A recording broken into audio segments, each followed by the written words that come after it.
Ya, teman-teman, selamat siang. Pertama-tama terima kasih pada Mas Rahmat ya dan juga MSD. Saya diajak untuk sama-sama kita diskusi tentang peran arfoksia dalam tata laksana nyeri akut dan kronis. Ya, jadi nyeri itu adalah masalah utama pasien datang berobat dan kita melihat bahwa seringkali dalam pilihan pengobatan itu tidak simpel. Dan hari ini, makasih Mas Rahmat, saya diajak untuk berdiskusi dengan teman-teman sekalian terkait dengan bagaimana sih arfoksia itu memiliki peran yang penting dalam tata laksana nyeri. Ya, ini kurikulum vitae saya. Ya, tantangannya ini ya. Ini kalau di 2 menit awal mungkin masih gini, 5 menit gini, terus setelah 10 menit hilang semua. Ya, jadi mudah-mudahan saya tidak akan presentasi terlalu lama. Nanti kita akan lebih banyak diskusi karena saya yakin teman-teman para senior, para sejawat sudah memiliki banyak pengalaman terkait dengan penggunaan arfoksia. Nah, ini coba ada kasus ya.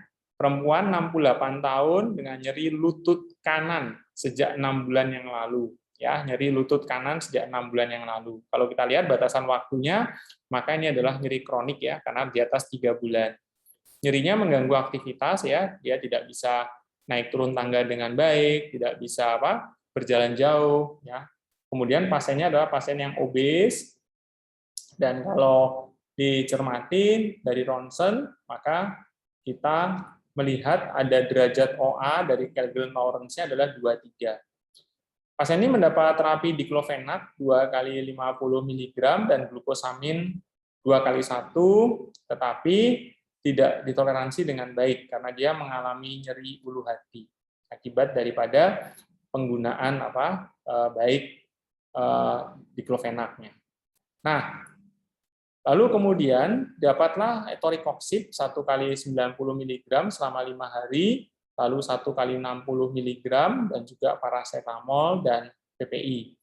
Nyerinya berkurang lebih 50% tanpa efek samping GI pada waktu diberikan arfoksia. Jadi dari cerita ini kita melihat bahwa seringkali masalah utama di dalam pengobatan nyeri, terutama yang inflamatori, itu bukan hanya pada kemampuan obat tadi menurunkan derajat nyeri, tetapi juga pada profil keamanan.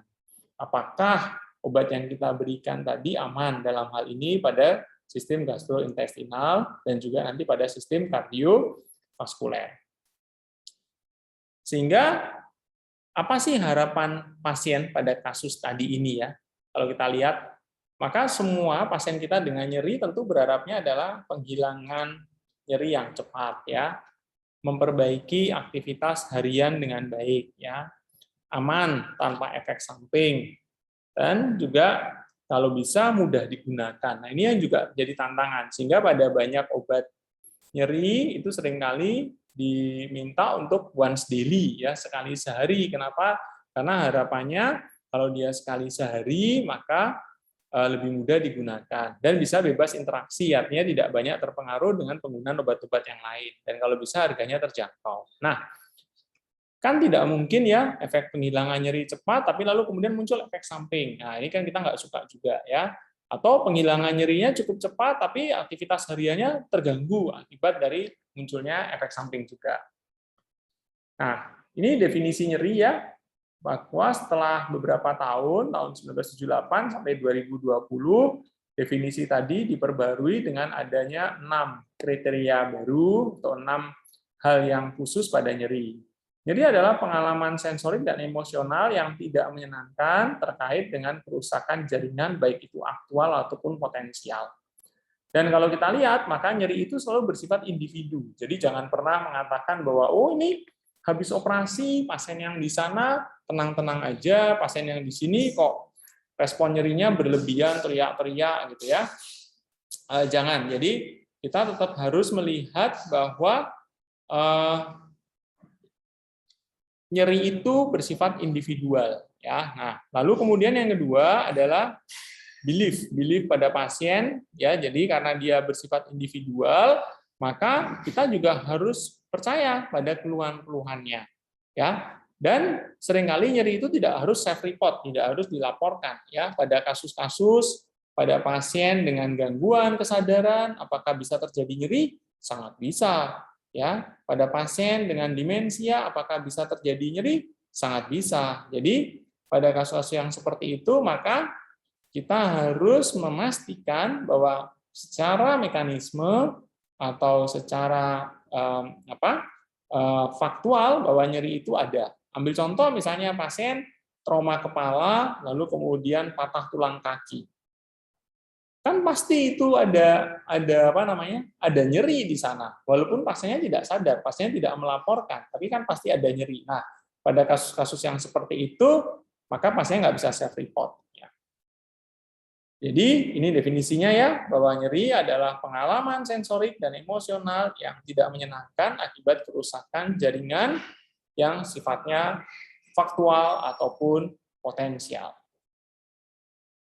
Nah, nyeri itu terjadi akibat dari kerusakan jaringan, misalnya akibat trauma akut ataupun trauma kronis. Lalu keluar mediator inflamasi. Dan bicara mediator inflamasi, yang utama dan pertama terutama adalah prostaglandin, ya. Lalu kemudian dia dihantarkan sepanjang ujung saraf bebas nih ya, dari ujung saraf bebas sepanjang saraf ascendens ini, lalu kemudian sampai ke kornu posterior daripada medula spinalis. Lalu kemudian dia bersilangan dan dihantarkan sampai ke otak melalui traktus spinothalamikus. Ya.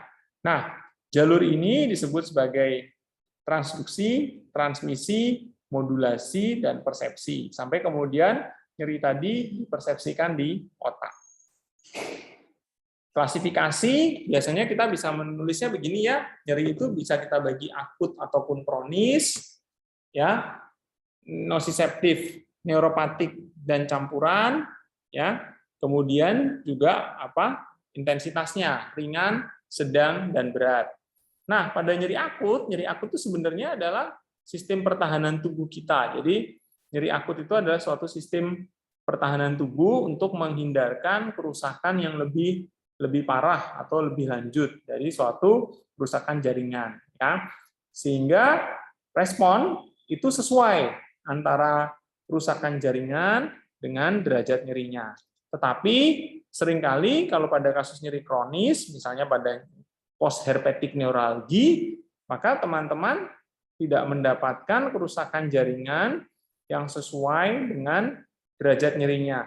Lukanya sudah sembuh, kerusakan jaringannya sudah tidak ada, tapi pasiennya mengeluh terus bahwa dia mengalami nyeri. Nah, pada kasus yang seperti itu, maka kita harus melihat bahwa kejadiannya itu tidak lagi sesuai dengan kerusakan jaringan yang terjadi. Ya, ada banyak faktor, termasuk yang paling penting juga adalah faktor-faktor psikologis. Ya. Nah, kembali pada pengobatan, maka kalau bicara pengobatan nyeri, maka pengobatan nyeri itu selalu bersifat multimodal. Ya, multimodal itu adalah pengobatan yang menggunakan banyak modalitas, termasuk modalitas obat. Obatnya pun bisa kombinasi sepanjang mekanisme kerja dari obat tadi itu berbeda. Ya. Lalu kemudian tentu kita akan memberikan juga pengobatan yang disesuaikan dengan perubahan-perubahan pola hidup, ya. Pasien-pasien, misalnya pasien dengan osteoartritis, kalau ini dia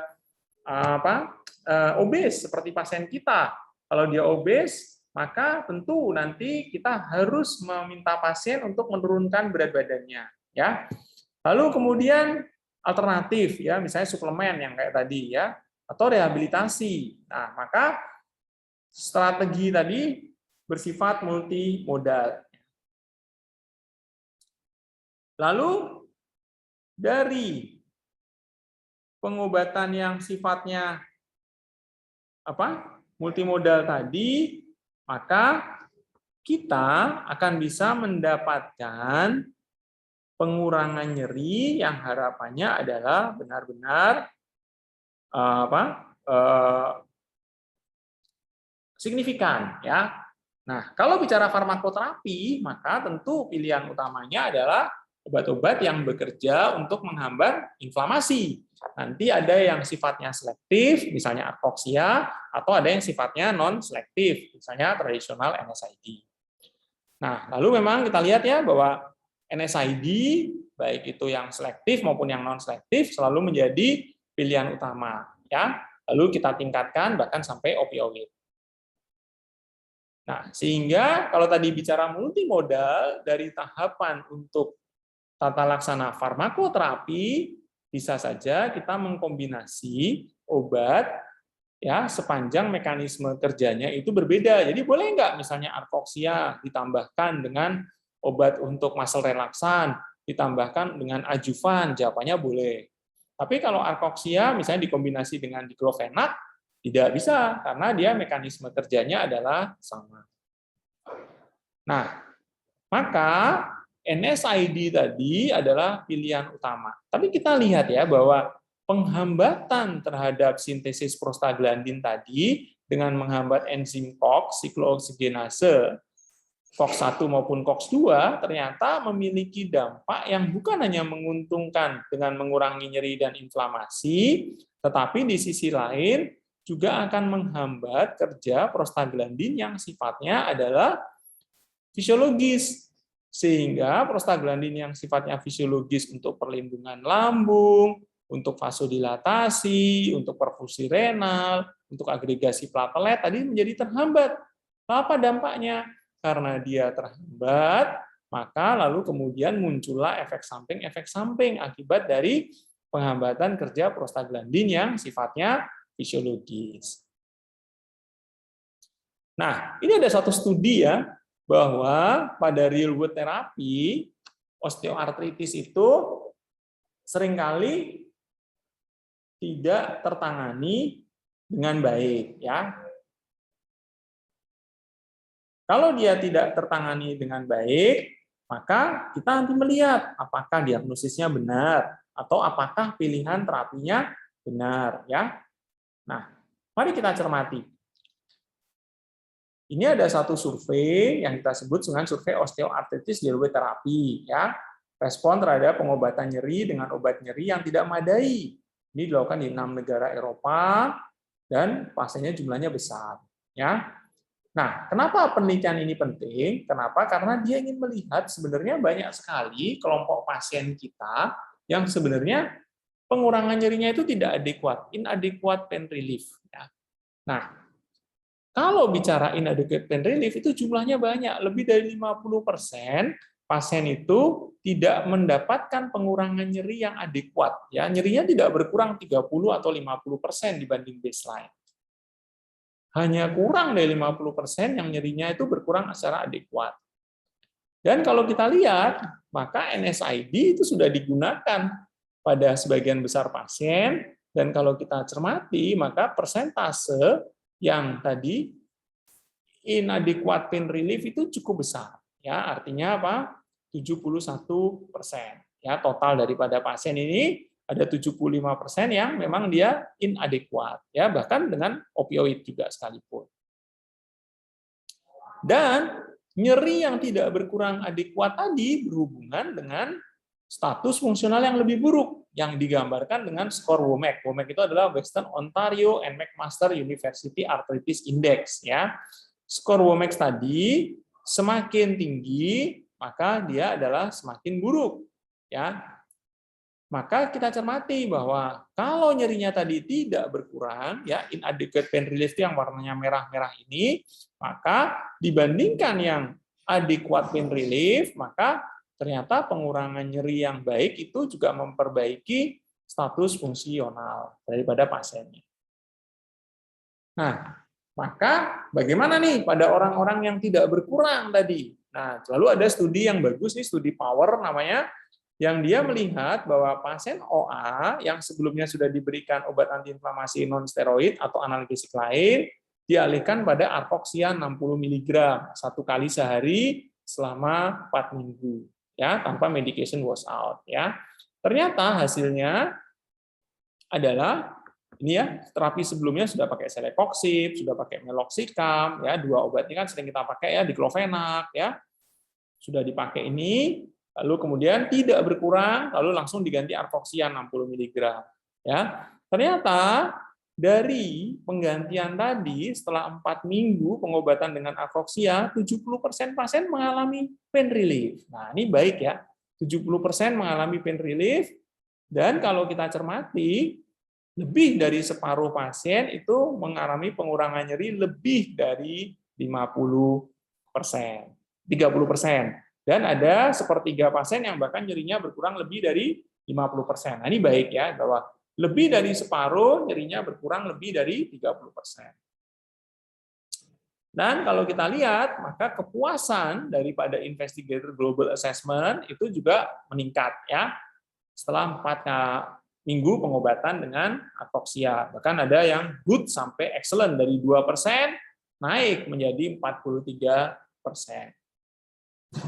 Nah, arkoxia adalah obat yang sifatnya selektif terhadap COX-2, sehingga dia menghambat prostaglandin yang memang tadi untuk inflamasi, untuk nyeri, dan di sisi lain tidak menghambat prostaglandin yang sifatnya fisiologis, yang bekerja untuk proteksi mukosa gaster, bekerja untuk platelet, ya, sehingga harapannya adalah kejadian-kejadian efek samping akibat tadi penggunaan obat-obat NSAID itu bisa ditekan. Ya. Waktu parunya panjang, waktu parunya 22 jam. Dengan demikian, maka dia cukup once daily, dan ini juga adalah yang baik. Ya.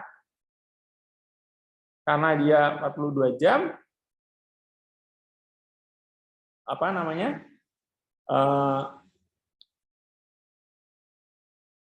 maka cukup once daily saja. Ya.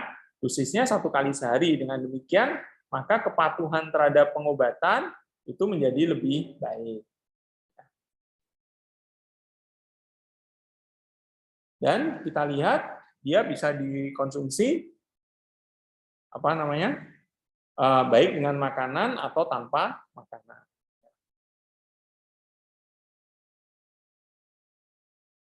Nah, ini indikasi daripada arkoxia ya. Kalau kita lihat, terutama memang ditujukan untuk osteoartritis, rheumatoid arthritis, dan ankylosing spondylitis. Ya, itu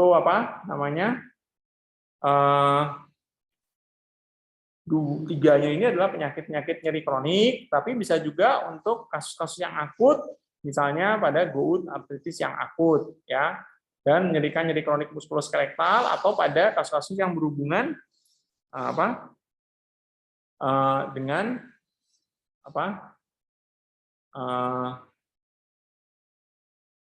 kejadian bedah mulut dan bedah gigi, ya.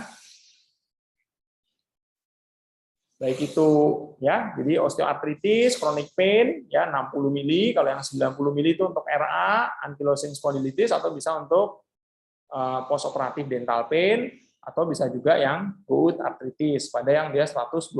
Cuman pada yang 120 terutama untuk kasus-kasus yang acute gout artritis dan tidak digunakan lebih panjang, biasanya sih hanya diberikan maksimum 8 hari. Nah, apa benefit dari arkoxia? Maka kalau kita cermati, pertama adalah poten, ya, dia powerful efficacy. Ya. Ketika obat yang lain gagal, dari studi power kita melihat bahwa ketika yang lain gagal, maka arkoxia masih bisa memberikan perbaikan nyeri lebih 30% pada lebih dari separuh pasien. Ya. Onset kerjanya cepat, ya 20 menit, dia menghentikan atau mengurangi nyeri dengan cepat, panjang masa kerjanya sehingga cukup perlu once daily sehingga nyaman buat pasien, dan ada kebaikan dalam hal profil keamanan terutama untuk gastrointestinal dengan risiko kardiovaskuler yang sebanding dengan diklofenak. Dengan dosis pilihan banyak, 60, 90, 120, sehingga nanti sangat tergantung dari kondisi nyeri pasien kita. Dan tentu ini adalah originatornya ya. Artinya apa? Kalau bicara studi-studi klinis, maka itu dilakukan oleh si arkoxia, bukan oleh mitunya. Mungkin itu Bapak Ibu, teman-teman yang dapat kami sampaikan, mudah-mudahan bermanfaat. Nanti kita lebih banyak diskusi aja. Terima kasih Mas Rahmat. Sehat selalu buat semua.